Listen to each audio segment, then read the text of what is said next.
বাগদাদে একজন মুয়াদ্দিন ছিলেন, যাকে সকলে চিনতো এক নামে, সালেহ আল মুয়াদ্দিন নামে। প্রত্যেকে এক নামে চিনত, এবং সালেহ মানে সৎ। বাস্তবেও ইতিহাস এটা স্বীকার করে, ওয়াকানা রাজুলান সালিহা, সে একজন নেককার মানুষ ছিল, আল্লাহওয়ালা মানুষ ছিল, বুজুর্গ মানুষ ছিল। সে সময় আজান দিতে হতো, আমরা যেমন মসজিদের ভেতরে মাইকে আজান দিই এভাবে না, বরং মসজিদের উপরে ছাদের উপর চড়ে, মিনারের উপর চড়ে আজান দিত। মাইক তো আর ছিল না, আওয়াজ তো দূরে ছড়াতে হবে, ভেতরে বসে আওয়াজ দিলে কি আর দূরে যাবে নাকি? মিনারটা দেখেন না অনেক উঁচু থাকে, মিনারে উঠে জোরে জোরে যদি আওয়াজ দেয়, আবার হাইয়া আলাস সালাহ বলার সময় ডান দিকে মাথা ঘোরাতে হয়, হাইয়া আলাল ফালাহ বলার সময় বাম দিকে মাথা ঘোরাতে হয়, সব দিকে যত সম্ভব অনেক দূরে দূরে আওয়াজটা পৌঁছে যায়। আর মুয়াজ্জিন নির্বাচন করাই হয় এমন লোককে যার গলার আওয়াজটা সাধারণত উঁচু থাকে, যে কারণে আল্লাহ নবী ও বেলাল রাদিয়াল্লাহু আনহুকে মুয়াজ্জিন বানিয়ে দিয়েছে। তো তিনি ডেইলি মিনারায় উঠতেন, আজান দিতেন।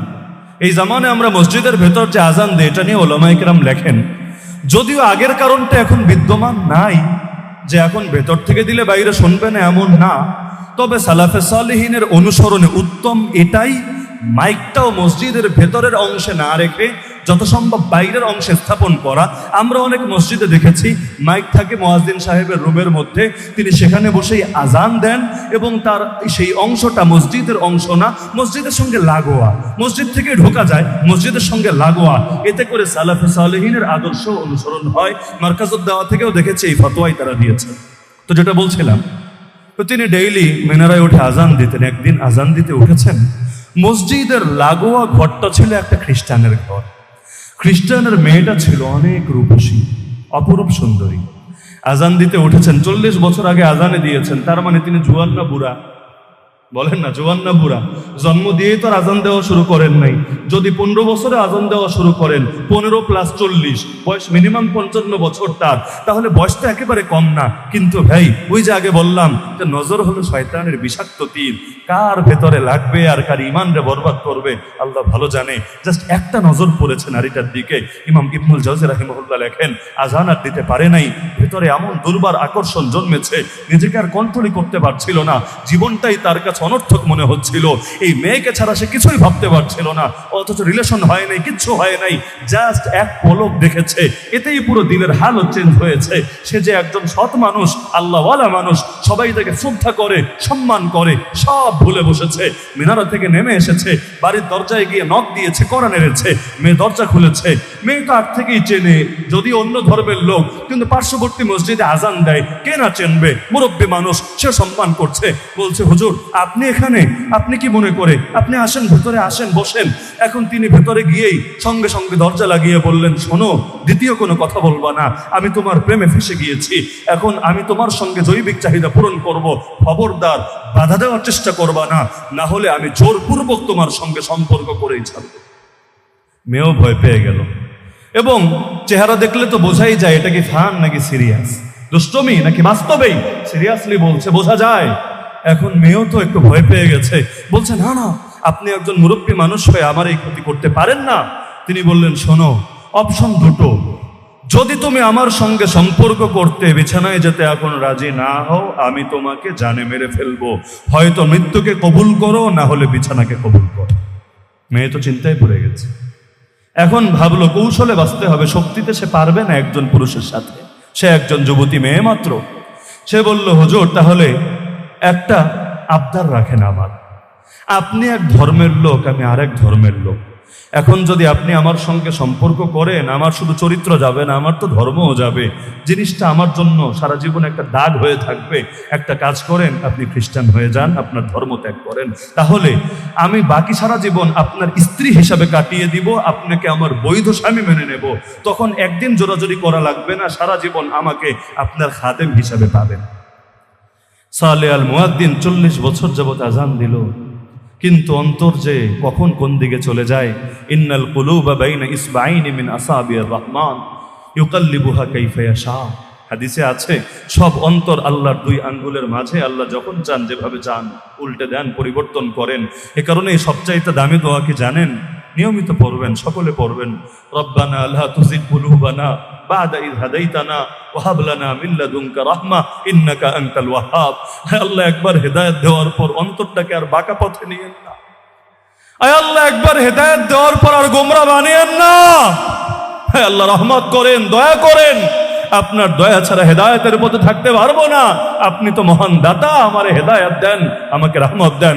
নবী এভাবেও দোয়া করতেন, ইয়া মুসাররিফাল কুলুব সাররিফ কলবি আলা তাতিক, ইয়া মুসাব্বিতাল কুলুব সাব্বিত কলবি আলা দীনিক। হে অন্তরকে পরিবর্তনকারী, আমার অন্তরটাকে আপনার ইবাদতের আনুগত্যের দিকেই ঘুরে দেন। হে অন্তরকে স্থিরতা দানকারী, আমার অন্তরকে আপনার দ্বীনের উপর স্থিরতা দান করেন। তো সালেহ আল মুয়াদ্দিন এক মুহূর্ত দেরি না করে বলল, আমি ইসলাম ত্যাগ করলাম। মুহাম্মদ সাল্লাল্লাহু আলাইহি সাল্লাম যে দিন ধর্ম নিয়ে এসেছেন তার সঙ্গে যাবতীয় সম্পর্ক ছিন্ন করলাম। আমি নবী ঈসার আনিত খ্রিস্ট ধর্ম গ্রহণ করে দিলাম। নাউযুবিল্লাহ বলবেন না? সেই নারী সঙ্গে সঙ্গে বলল, হুজুর, এটা যে আপনার ফাঁদ না, আমি কিভাবে বুঝবো? হতে তো পারে এমন আমার সঙ্গে ধোঁকা দেওয়ার জন্য আপনি কথা বলেছেন। কোনো রেকর্ড নাই, কোনো সাক্ষী নাই।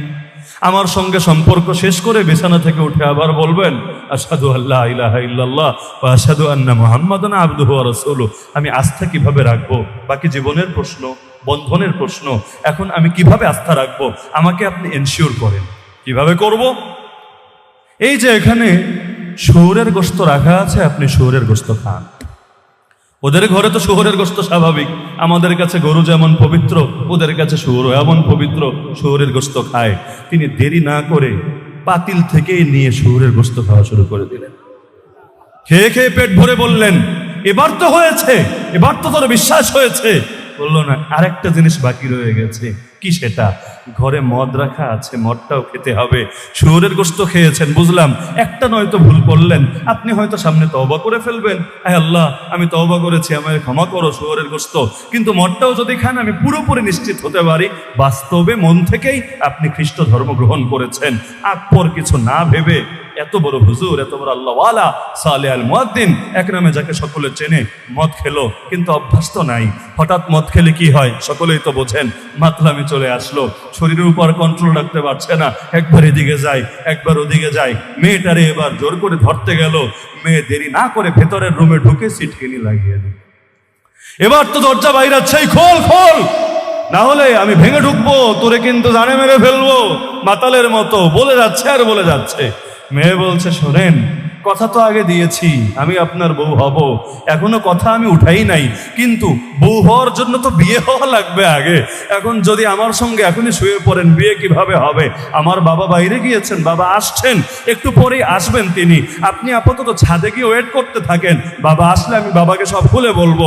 তারপর যেহেতু আপনি আমার ধর্মেরই লোক, এখন বিয়েতে আর কোনো বাধা নাই, আনুষ্ঠানিকভাবে বিয়ে হবে, বাকি সারা জীবন আমি আপনার সেবিকা হয়ে থাকবো। মেয়ে বাস্তবে ভাবেই নাই যে সে এত কিছু করতে পারে, নিজেকে এতটা নিচে নামিয়ে আনতে পারে। যখন দেখেছে সব করেই ফেলেছে, এতগুলো ছিল নিজেকে বাঁচানোর কৌশল, তার ধারণা ছিল আরে এগুলো কি আর হুজুর মানুষ করবে, সে মনে হয় চলে যাবে। যখন দেখলো তীর সবগুলো শেষ, তুনিরে আর কোনো তীর বাকি নাই, এখন লাস্ট এই চিন্তাটাই সে করলো। এখন সেই জামানায় ছাদে ওঠার জন্য এখনকার মতো তার আপডেট সিস্টেম নেই, সিঁড়ি আছে বা লিফট আছে, সুন্দর মতো ছাদে গিয়ে নেমেছে। সেই জামানায় যে সিস্টেম ছিল সেভাবে গিয়ে ছাদে চড়েছে। কিন্তু আগের ছাদ তো আর এখনের ছাদের মতো মসৃণ না, টিনের বাসা হলে চিন্তা করেন ছাদটা কেমন। তো এখন ছাদে যখন উঠেছে, একদিকে তো মাতাল, তার মানে শরীরের উপর কিন্তু কন্ট্রোল নাই, ছাদেই মাথা ঘোরাতে ঘোরাতে ঘোরাতে পড়ে সেখানেই ইন্তেকাল করেছে। বাপ বাড়িতে এসেছে, মহিলা তো ভেতরে দরজা লাগিয়ে বসে আছে, বাইরে কি হচ্ছে সে তো আর জানে না। বাপ তো বাইরে হুজুরের লাশ দেখে পেরেছে না, আল্লাহ কেমনে মরলো, এই জায়গায় মরলো, তাও আমি খ্রিস্টান মানুষ আমার বাড়ির সামনে, লোকে যে কি করবে আল্লাহ ভালো জানে। কারণ খ্রিস্টান মানুষ এখানে মরার মানে সবাই ভাববে আমি খুন করেছি, পয়জন দিয়েছি, বা যে কোনো ভাবে তারে আমি হত্যা করে ফেলেছি। ভয় পেয়ে তাড়াতাড়ি ভিতরে গেল, দরজায় নক দিল, মেয়ে খুলে দিল, মেয়ে সব কাহিনী শোনালো। শুনে বাপের দিল বড় খুশি হলো, সাবাস বেটি, একটা কাজের কাজ করেছে। এখন আজানের টাইম শেষ, নামাজের টাইম শেষ, কিরে মুয়াজ্জিনও নাই, আজানও নাই, মুসল্লিরা পেরেশান হয় না? আরে হয় কি না? ফজরের সময় মুরব্বীরা এসে অনেক সময় মুয়াজ্জিন সাহেবরে ডেকে উঠায় না, কিরে মুয়াজ্জিন সাহেব নামাজের টাইম হয়ে যাচ্ছে, ওঠেন ওঠেন, জলদি ওঠেন, আজান দেন। তো সেখানেও তেমন সবাই এসেছে, কিরে হুজুর কই, হুজুর তো দেখি না, পেরেশান। এখন মরার খবর কি আর গোপন থাকে নাকি? সবার জানাজানি হলো, লাশ তো সেখানে, সবাই দেখতে গেল। কিন্তু যখন পুরো ঘটনা শুনলো তখন প্রত্যেকে থুথু দিতে লাগলো, কারণ সে তো আর মুসলমান নাই, মুরতাদ হয়ে গেছে, কালেমা নিয়ে তো আর মরে নাই, কুফরের উপর মরেছে। তারা তার জানাজাও দিল না, কাফনও হলো না, দাফনও করলো না। তারা তার লাশে বস্তার মধ্যে পেঁচিয়ে একটা ডাস্টবিনে ফেলে রেখে আসলো। কি সম্মানের জীবন থেকে কি নিকৃষ্ট জীবনে চলে আসলো, জাস্ট একটা গুনাহের কারণে, দৃষ্টির গুনাহ। ভয় করেন, আল্লাহকে ভয় করেন, আল্লাহকে ভয় করেন। চোখের ব্যাপারে, চোখের প্রতি দৃষ্টির ব্যাপারে জিজ্ঞাসিত হবেন রবের আদালতে। দুনিয়ার কেউ দেখুক বা না দেখুক, জানুক বা না জানুক, সাক্ষী থাক বা না থাক, আল্লাহ তাআলা জানেন। ইয়ালামু খাইনাতাল আয়ুন ওয়া মা তুখফিস সুদূর। কোরআনে আল্লাহ জানিয়েছেন চোখের প্রতিটা খেয়ানত তিনি জানেন, অন্তরে কিছু যা কিছু ভাবো সবই তিনি জানেন। সবার আইওয়াশ করতে পারবেন, রব্বুল আলামিনের চোখ কখনোই ফাঁকি দিতে পারবেন না। সুতরাং আখেরি গুজারিশ এটাই রেখে যায়, যুবকরা হারায় যায়েন না। ইসলাম বিজয়ী হবেই হবে, আপনাকে নিয়ে অথবা আপনাকে ছাড়া। বড় সৌভাগ্যবান হবেন যদি আপনিও ইসলামের একজন সৈনিকে পরিণত হন। ইসলামের বিজয়ে আপনারও বড় অবদান থাকে। ইসলাম ছাড়া আপনি হেরে যাবেন, প্রতিটা ধাপে হারতেই থাকবেন, হারতেই থাকবেন। ইসলাম কিন্তু জয়ী হবেই হবে। সুতরাং পিছিয়ে থাকেন না। জান্নাতীরা জান্নাতে সওদা করে ফেলেছে, আর কতকাল ভোগ বিলাসরত থাকবেন?